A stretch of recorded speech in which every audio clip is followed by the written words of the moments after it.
ಪಿತನ ಸುತನ ಮತ್ತು ಪವಿತ್ರಾತ್ಮರ ನಾಮದಲ್ಲಿ ಆಮೆನ್. ಆರೋಗ್ಯದಾಯಕನೇ ಅಪ್ಪ ಯೇಸುವೆ, ರೋಗದಿ ಬಳಲಿರುವೆ, ಕರುಣಿಸೋ ಕರ್ತನೇ. ಯೇಸುವಿನ ಗಾಯದಲ್ಲಿ ಸೌಖ್ಯದ ಶಕ್ತಿ ಇದೆ, ಯೇಸುವಿನ ರಕ್ತದಲ್ಲಿ ಬಿಡುಗಡೆ ದೊರೆಯಲಿದೆ. ನನ್ನ ಮುಟ್ಟಿರಿ, ಸೌಖ್ಯ ನೀಡಿರಿ, ರಕ್ತ ಚಿಮುಕಿಸಿ ರಕ್ಷಣೆ ನೀಡಿರಿ. ಪ್ರಭು ಕ್ರಿಸ್ತರಲ್ಲಿ ಆತ್ಮೀಯ ಸಹೋದರ ಸಹೋದರಿಯರೇ, ಕಳೆದ ಕೆಲವು ದಿನಗಳಿಂದ ಸೌಖ್ಯದ ಕುರಿತು ನಾವು ಹೆಚ್ಚಾಗಿ ಧ್ಯಾನಿಸುತ್ತಾ ಬರ್ತಾ ಇದ್ದೇವೆ. ಆ ವಾಕ್ಯಗಳು ನಮ್ಮಲ್ಲಿ ಕಾರ್ಯ ಮಾಡುವಂತೆ ಆಶೀರ್ವಾದಕ್ಕಾಗಿ ನಾವು ಪ್ರಾರ್ಥಿಸುತ್ತಿದ್ದೇವೆ. ಕಾರಣ, ಪ್ರಭು ಯೇಸು 12 ಮಂದಿ ಶಿಷ್ಯರನ್ನ ಆಯ್ಕೆ ಮಾಡಿ ಅವರಿಗೆ ಅಭಿಷೇಕವನ್ನ ಅಧಿಕಾರವನ್ನು ಕೊಟ್ಟು ಅವರನ್ನು ಕಳುಹಿಸುವಾಗ ಅವರಿಗೆ ಕೊಟ್ಟ ಆದೇಶ ಅಂದ್ರೆ ಆಜ್ಞೆ, ಕಮ್ಯಾಂಡ್ಮೆಂಟು, ರೋಗಿಗಳನ್ನ ಗುಣಪಡಿಸಿರಿ. ಮತ್ತಾಯನು ಬರೆದ ಶುಭ ಸಂದೇಶ 10ನೇ ಅಧ್ಯಾಯ ವಚನ 8, ರೋಗಿಗಳನ್ನ ಗುಣಪಡಿಸಿರಿ, ಕುಷ್ಠ ರೋಗಿಗಳನ್ನ ಸ್ವಸ್ಥ ಮಾಡಿರಿ, ದೆವ್ವಗಳನ್ನ ಓಡಿಸಿರಿ, ಸತ್ತವರನ್ನು ಜೀವಕ್ಕೆ ಎಬ್ಬಿಸಿರಿ, ಶುಭ ಸಂದೇಶವನ್ನ ಸಾರಿರಿ. ಉಚಿತವಾಗಿ ಪಡೆದಿದ್ದೀರಿ, ಉಚಿತವಾಗಿ ಕೊಡಿ. ಸೊ ರೋಗಿಗಳನ್ನ ಗುಣಪಡಿಸಿರಿ, ದೆವ್ವಗಳನ್ನ ಓಡಿಸಿರಿ, ಕುಷ್ಠ ರೋಗಿಗಳನ್ನ ಸ್ವಸ್ಥ ಮಾಡಿ, ಸತ್ತವರನ್ನ ಜೀವಕ್ಕೆಬ್ಬಿಸಿರಿ. ಇದು ದೇವರು ಶಿಷ್ಯರಿಗೆ ಕೊಟ್ಟ ಆದೇಶ. ಆ ಒಂದು ವಚನದ ಪ್ರೇರೇಪಣೆಯ ಮೇರೆಗೆ ಅನೇಕರು ರೋಗ ಬಾಧೆಗಳಿಂದ ನರಳುತ್ತಿರುವವರ ಬಿಡುಗಡೆಗಾಗಿ, ಸೌಖ್ಯಕ್ಕಾಗಿ ನಮ್ಮ ಜೀವಸ್ವರದಲ್ಲಿ ಪ್ರಾರ್ಥನೆ ಮಾಡೋಣ ಅಂತ ಪ್ರೇರೇಪಣೆಯಾಗಿ ಕಳೆದ ದಿನಗಳಿಂದ ನಾವು ಮಾಡುತ್ತಾ ಬಂದಿದ್ದೇವೆ. ಅದನ್ನು ತಪ್ಪದೆ ವೀಕ್ಷಿಸಿ, ಆ ವಾಕ್ಯಗಳ ಸಂಬಂಧಪಟ್ಟ ರೋಗಕ್ಕೆ ಆ ವಾಕ್ಯಗಳನ್ನು ನೀವು ಪುನರುಚ್ಚಿಸಿ, ಆ ವಾಕ್ಯಗಳನ್ನು ವಿಶ್ವಾಸಿಸಿ, ಆ ವಾಕ್ಯಗಳನ್ನು ಅರಿಕೆ ಮಾಡುವಾಗ ಆ ವಾಕ್ಯ ನಿಮ್ಮಲ್ಲಿ ಪರಿಪೂರ್ಣವಾದ ಬಿಡುಗಡೆಯನ್ನು ನೀಡುತ್ತದೆ. ಈ ದಿನ ವಿಶೇಷವಾಗಿ ನಾವು ಧ್ಯಾನಿಸುವಂಥದ್ದು ಎಲುಬುಗಳಿಗೆ ಸಂಬಂಧಪಟ್ಟ ರೋಗ ಬಾಧೆಗಳು. ಬೋನ್ ಕ್ಯಾನ್ಸರ್, ಎಲುಬು ಸವೆತ ಅಥವಾ ಮೂಳೆಗಳ ಮುರಿಯುವಿಕೆ, ಮೂಳೆಗಳ ಮಜ್ಜೆ ಖಾಲಿಯಾಗಿದೆ ಅನ್ನೋದು, ಅದರಲ್ಲಿ ಏನು ಕ್ಯಾಲ್ಸಿಯಂ ಖಾಲಿಯಾಗಿದೆ ಅಂತ ಹೇಳೋದು, ಅಂತೂ ಮೂಳೆಗಳಿಗೆ ಸಂಬಂಧಪಟ್ಟಂತೆ ಪವಿತ್ರ ಗ್ರಂಥ ಅದರ ಕುರಿತು ಏನು ಹೇಳುತ್ತದೆ, ಪವಿತ್ರ ಗ್ರಂಥ ಯಾವ ರೀತಿ ಸೌಖ್ಯ ನಮ್ಮನ್ನು ವಾಕ್ಯದ ಮೂಲಕ ನೀಡುತ್ತದೆ ಎಂದು. ವೈದ್ಯಕೀಯ ಮತ್ತು ಸಾಮಾಜಿಕ ಪ್ರಾಪಂಚಿಕ ಜ್ಞಾನ ಒಂದೆಡೆ ಇರಲಿ, ಅವೆಲ್ಲಕ್ಕಿಂತ ಮೀರಿದ ದೈವಿಕ ಜ್ಞಾನ ನಮ್ಮಲ್ಲಿ ಕಾರ್ಯ ಮಾಡಲು ನಾವು ಒಪ್ಪಿಸಿಕೊಡೋಣ. Praise the lord. ಕೀರ್ತನೆಗಳ ಗ್ರಂಥ 32ನೇ ಅಧ್ಯಾಯ ವಚನ 3, ಪಾಪ ನಿವೇದನೆ ಮಾಡದೆ ನಾ ಮೌನದಿಂದಿರಲು ದಿನವೆಲ್ಲ ನರಳಿ ಸವೆದು ಹೋದವು ನನ್ನ ಎಲುಬುಗಳು. ನಮ್ಮ ಎಲುಬುಗಳಿಗೂ ಪಾಪಕ್ಕೂ ಒಂದು ಸಂಬಂಧವನ್ನು ದೇವರ ವಾಕ್ಯ ನಮಗೆ ಸೂಚಿಸುತ್ತದೆ. ಪಾಪಗಳನ್ನು ಬಚ್ಚಿಟ್ಟುಕೊಂಡಾಗ ದೇವರ ಕರುಣೆಗೆ ನಾವು ಪಾತ್ರರಾಗುವುದಿಲ್ಲ. ಬದಲಿಗೆ ಪಾಪಗಳನ್ನು ಬಹಿರಂಗ ಮಾಡುವಾಗ, ಪಾಪಗಳನ್ನು ಅರಿಕೆ ಮಾಡಿ ಪಾಪ ನಿವೇದನೆ ಮೂಲಕ ಅದನ್ನು ಬಿಟ್ಟು ಬಿಡುತ್ತೇನೆ ಎಂದು ಹೇಳುವಾಗ ದೇವರ ಕರುಣೆಗೆ ನಾವು ಪಾತ್ರರಾಗುತ್ತೇವೆ.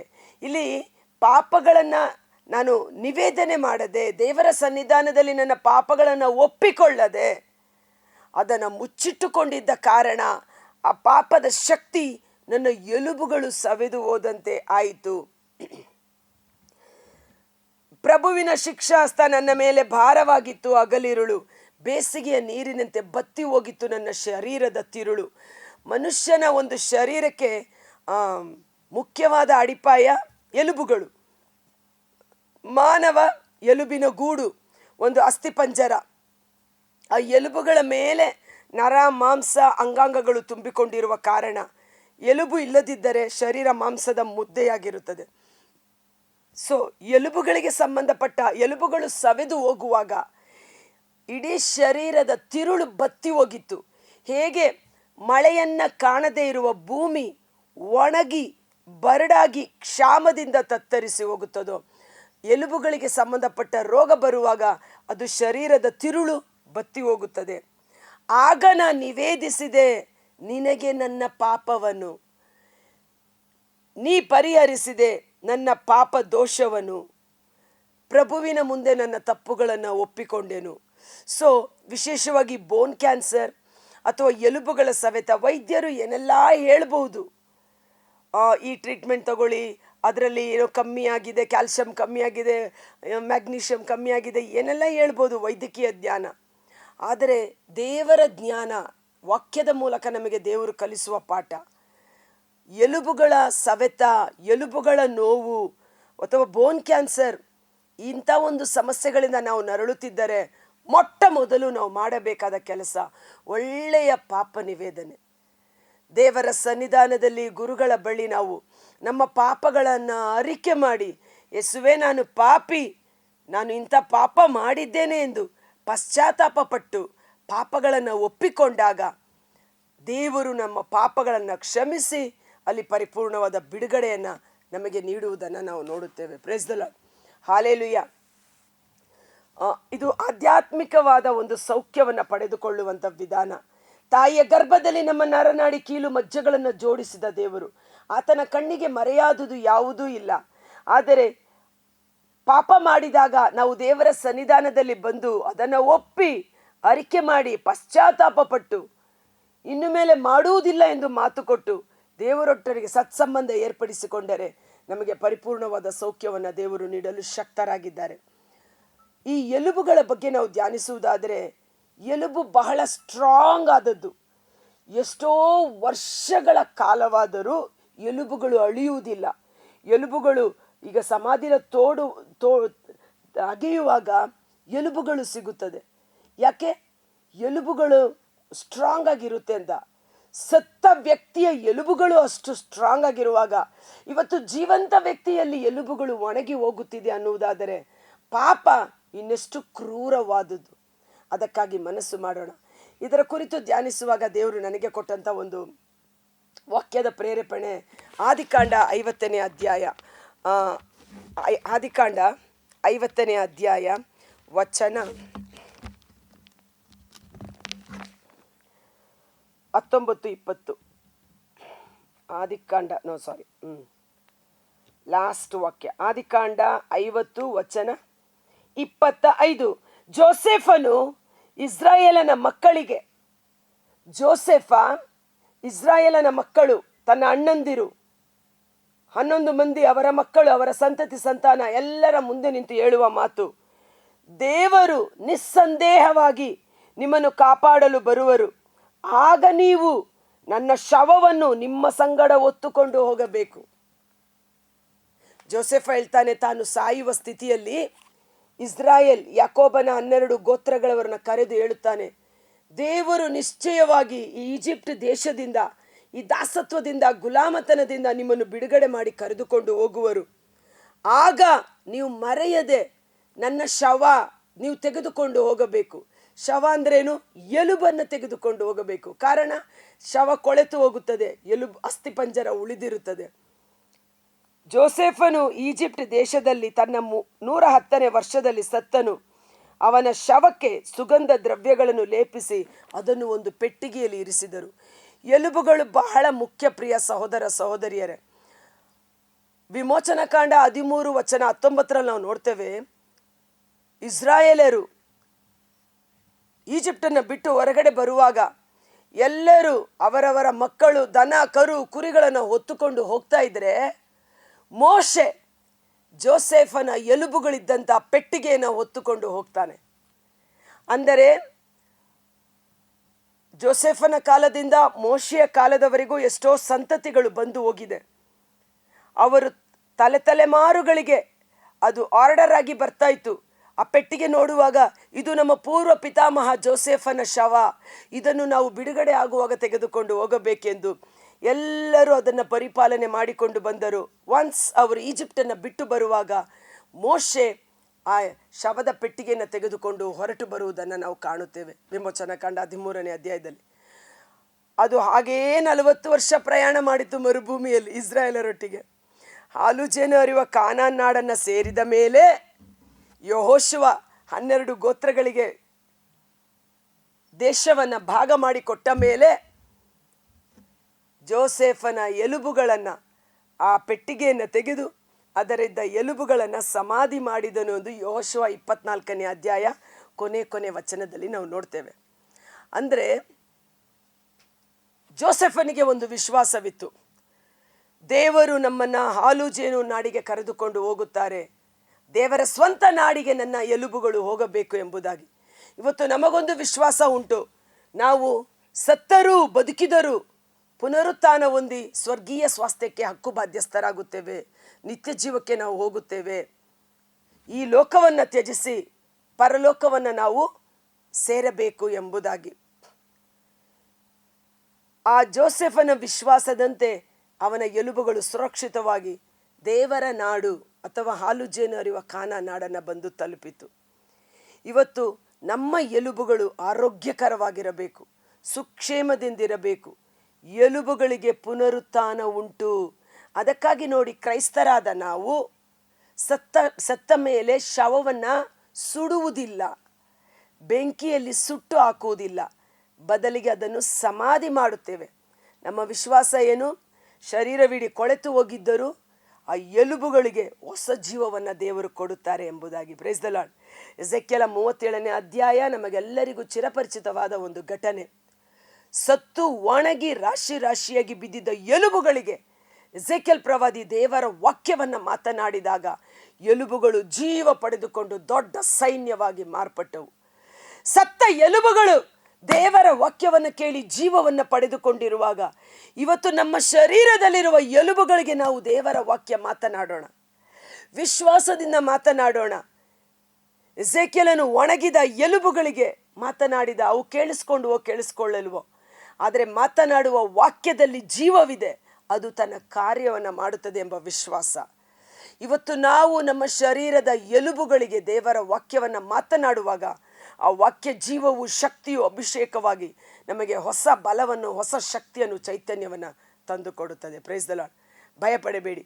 ವೈದ್ಯರು ಏನೇ ಹೇಳಿರಬಹುದು, ನಿಮಗೆ ಬೋನ್ ಕ್ಯಾನ್ಸರ್ ಆಗಿದೆ ಅಥವಾ ನಿಮ್ಮ ಎಲುಬುಗಳು ಸವೆದು ಹೋಗಿದೆ, ಏನಾದರೂ ಹೇಳ್ಬೋದು, ಸೊಂಟ ನೋವು, ಬೆನ್ನು ನೋವಿನಿಂದ ನರಳುತ್ತಾ ಇರ್ಬೋದು. ಭಯಪಡಬೇಡಿ. ಡಾಕ್ಟರ್ ರಿಪೋರ್ಟನ್ನು ಡಿಲೀಟ್ ಮಾಡಿ ದೇವರ ವಾಕ್ಯವನ್ನು ತುಂಬಿಸಿ. ಕಿವಿಗೆ ಬಿದ್ದ ಒಳ್ಳೆ ಸುದ್ದಿ ಎಲುಬುಗಳನ್ನು ಪುಷ್ಟಿಗೊಳಿಸುತ್ತದೆ. ಹೊಟ್ಟೆ ಕಿಚ್ಚು ಎಲುಬಿಗೆ ಕ್ಷಯ ರೋಗವನ್ನು ತಂದು ಕೊಡುತ್ತದೆ. ಆದ ಕಾರಣ ಪರರ ಮೇಲೆ ಹೊಟ್ಟೆ ಕಿಚ್ಚು, ಅಸೂಯೆ, ದ್ವೇಷ, ಹಗೆತನ ಬಿಟ್ಟು ಬಿಡೋಣ. ಎಲ್ಲರನ್ನ ಕ್ಷಮಿಸೋಣ. ಒಳ್ಳೆ ಪಾಪ ನಿವೇದನೆ ಮಾಡಿ ದೇವರ ಸನ್ನಿಧಾನದಲ್ಲಿ ಪಾಪಗಳನ್ನು ಅರಿಕೆ ಮಾಡಿ ಪಶ್ಚಾತ್ತಾಪ ಪಟ್ಟು ಪಾಪವನ್ನು ಬಿಟ್ಟರೆ ದೇವರ ಸೌಖ್ಯ ನಮ್ಮ ದೇಹಾತ್ಮಗಳಲ್ಲಿ ಪ್ರವರ್ಧಿಸುತ್ತದೆ. ಕರ್ತರಾದ ಯೇಸುವೇ, ಮುಂಜಾನೆ ಜೀವಸ್ವರವನ್ನು ಆಲಿಸುತ್ತಿರುವ ಪ್ರತಿಯೊಬ್ಬ ಸಹೋದರ ಸಹೋದರಿಯವರ ಕುಟುಂಬಗಳನ್ನು, ವಿಶೇಷವಾಗಿ ಎಲುಬುಗಳಿಗೆ ಸಂಬಂಧಪಟ್ಟ ಬೋನ್ ಕ್ಯಾನ್ಸರ್, ಮೂಳೆಗಳ ಸವೆತ, ಬೆನ್ನು ನೋವು, ಸೊಂಟ ನೋವು, ಎಲುಬಿನ ನೋವಿನಿಂದ ನರಳಾಡುತ್ತಿರುವ, ಎಲುಬುಗಳಲ್ಲಿ ಕೊರತೆ ಇದೆ ಎಂದು ಬಳಲಿ ಹೋಗಿರುವ ಎಲ್ಲ ರೋಗಿಗಳಿಗಾಗಿ ಪ್ರಾರ್ಥನೆ ಮಾಡುತ್ತೇವೆ.